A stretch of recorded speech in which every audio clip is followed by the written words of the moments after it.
Hi, everyone. Welcome to the Wednesday edition of Source 16 News. I'm Eddie Owen. Thanks for joining us. After more than 2 hours of discussions, Hopkinsville City Council last night passed its first reading of the operational budgets for the current and upcoming fiscal years.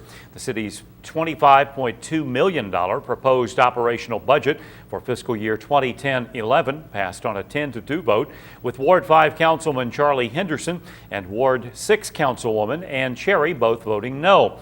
The city's proposed $26.6 million operational budget for the upcoming fiscal year also passed in its first reading on a 10-2 vote, with Councilman Henderson and Councilwoman Cherry again voting against it. In addition, the city's proposed capital budget for fiscal year 2011-12 passed on its first reading by an 11-1 vote, with Councilwoman Cherry voting no. Meanwhile, Councilman Henderson spoke about his concerns regarding entryways into the city. I'm still concerned about the entryways to our community and the appearance. When you come in down Brookhill Boulevard, I know we've got a fair amount of contract labor mowing, but I still think there are certain places in cleanup that our city employees, that we need to put a plan in place that we're out there weekly taking care of that. And if that's something that we don't have allocated enough to, then we need to have that discussion and see what needs to be done. Because it is, at times it's embarrassing. Other times it's just things that we can get very busy at doing a lot of things. But there are things that really send a clear message to those who come into our community, as well as those who live here, that we need to be taken care of. City Council then approved adopting a residential enterprise zone housing incentives program, which Councilman Henderson says would benefit the entire community. If you remove land costs in and around the city of Hopkinsville to build a subdivision, those costs have just dramatically gone up, and it makes development very, very difficult. That's why I think this is a well-done program. In other action, City Council authorized the mayor to sign a Hopkinsville Christian County Emergency Communication Center interlocal agreement to provide a centralized dispatch center for emergency services within Christian County. Council members then approved to transfer $9,000 to help fund the Christian County Senior Center's Meals on Wheels program. Ward 11 Councilman Wesley Grimes spoke about how the Christian County Senior Center desperately needs financial support. Let everyone know just how hard these people work over there. They've been through hard, trying times. They're trying their best to work the way I believe they work. And all these events that they're holding here, just help the Meals on Wheels and serve the people, old and elderly, sick, as well as events entertaining people. So all this help they thoroughly deserve and need it, like I said. City Council also authorized the mayor to sign a 2011-12 Kentucky Homeland Security Grant application to purchase first responder safety equipment, among other items. Meanwhile, during Hopkinsville City Council last night, Mayor Dan Kemp announced Ken Grabara of Crofton will be the city's new Human Resource Officer. Grabara's first official day of work was June 1st, and he is replacing retiring Cheryl Nichols, whose last day of employment is June 24th. Thank you. There'll be let me give like a 30-minute speech. I do want to say I'm excited about being here and look forward to meeting those that have not already met. City Administrative Officer Glenn Abey says Grabara was selected after a lengthy recruitment process of 250 resumes and finalists being interviewed multiple times.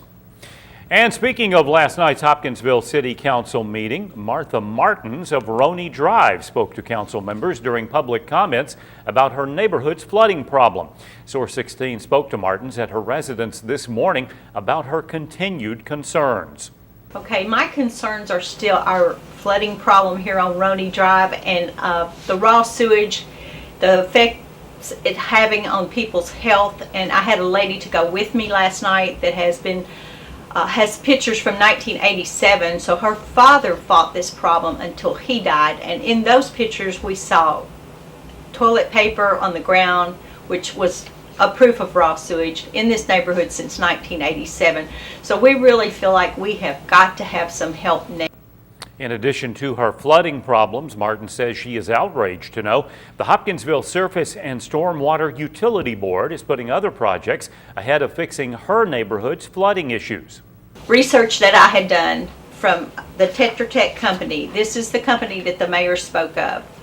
This company is the one that did the 112-page master drainage plan. In that drainage plan, they have different fixes for different pieces of property. What I'm really upset about now is they are trying to buy out a property on Country Club Lane. It's called the Looking Glass. It's a place of business and 2 rental houses. We have 32 people that I've counted already on this side of Roney that are being affected by the same things I am. Some of them worse, some of them not quite as bad. Through her research, Martin says she has discovered a city employee actually owns the property that the Surface and Stormwater Utility Board may reportedly buy out due to flooding. There is a person that works for CDS that owns this property. He has owned it since the year 2000. He's worked for CDS since 1997. So I'm just wondering how this project has gotten ahead of us, and we've been asking for help since then. 1985 at least, since I've been here, that we've been asking for help for this area and we haven't got it. And they keep pushing us back, and we really need some help. Following her comments, Mayor Kemp responded about Martin's concerns about the buyout on Country Club Lane. That the Hopkinsville City Council has, by ordinance, has delegated to the Surface and Stormwater Utility Board the authority and power and the directive to work on flood control, stormwater issues in Hopkinsville. And so the stormwater utility hired an engineering firm to do an assessment of all of the stormwater issues in the city, and then to come up with a prioritization system where you assign certain points based on a lot of different criteria. There was actually a very detailed mathematical criteria that the engineering firm used to rank projects. And that's what the Stormwater Utility Board is relying on to determine the priority of projects. Martin says she plans on attending the next Hopkinsville City Council meeting to once again talk about flooding issues in her neighborhood. Farmington Elementary School has a new principal. According to Graves County School District spokesman Paul Schaumburg, Farmington Elementary School's Site-Based Decision-Making Council this morning selected Matt Matting as its new principal. Matting, a 2002 Graves County High School graduate, returned to the school as a teacher in 2006. This past school year, he chaired the math department, served on the district instructional leadership team, and was the district representative in the Kentucky Mathematics Network. He has been the Graves County Elementary School's Little League football coordinator since 2006. According to a news release, Matting called the position a great opportunity and said he plans to provide teachers with the tools they need to help students learn both academics and character. Matting replaces Denise Whitaker, who served as principal the past 9 years. As previously reported, Whitaker was recently named as principal at Murray Elementary School. Farmington Elementary consistently is ranked among the top schools in Kentucky academics.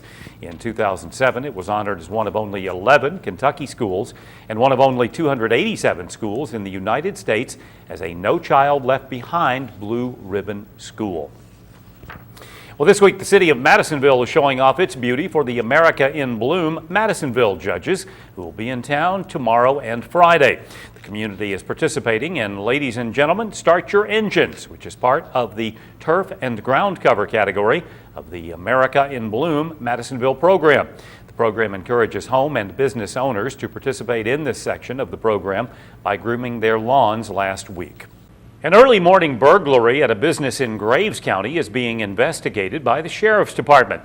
According to authorities, the unknown suspect or suspects broke out the front plate glass window of the J&M Mart located at 9082 Kentucky 131 in Kaler around 2:15 this morning and took several cartons of cigarettes and an undetermined amount of cash from a cash box. Now, if anyone has information about the burglary, please contact the Graves County Sheriff's Department at 270-247-4501. Or if you wish to remain anonymous, call Crime Stoppers at 270-247-5000. A Trigg County woman was injured in a rear-end collision in Christian County Tuesday morning. According to Hopkinsville Police, 40-year-old Sandra Cotton Valenti of Cadiz was driving her car eastbound on Martin Luther King Jr. Way around 7:30 when she went to turn onto Pembroke Road and was rear-ended by a Nissan Pathfinder driven by 24-year-old Joshua Groves of Cadiz. Cotton Valenti was injured in the crash and transported by Christian County EMS to Jenny Stewart Medical Center for treatment. Now here's Hopkinsville Christian County Crime Stoppers Coordinator Officer Paul Ray with the featured fugitives of the week. This week, Hopkinsville Police need your help locating two wanted fugitives. Police are looking for 36-year-old Philip Stephen Crum, who's wanted for probation violation. Crum is a white male who stands 5 feet, 7 inches tall and weighs 175 pounds. His last known address was the 700 block of Hickory Ridge. Police are also looking for 27-year-old De'Arrow Lee Higgins, who's wanted on multiple warrants. Higgins is a black male who stands 5 feet, 9 inches tall and weighs 160 pounds. His last known address was the 800 block of Monroe Lane. If you know where police can locate these wanted fugitives, and we've got cash waiting for you. Pick up your phone now and call our tips line at 887-TIPS. If your information leads to an arrest, Crime Stoppers will pay you a cash reward. And remember, we will never ask your name, and you will not have to appear in court. Well, this week's Fugitive of the Week, I'm Officer Paul Ray for Crime Stoppers.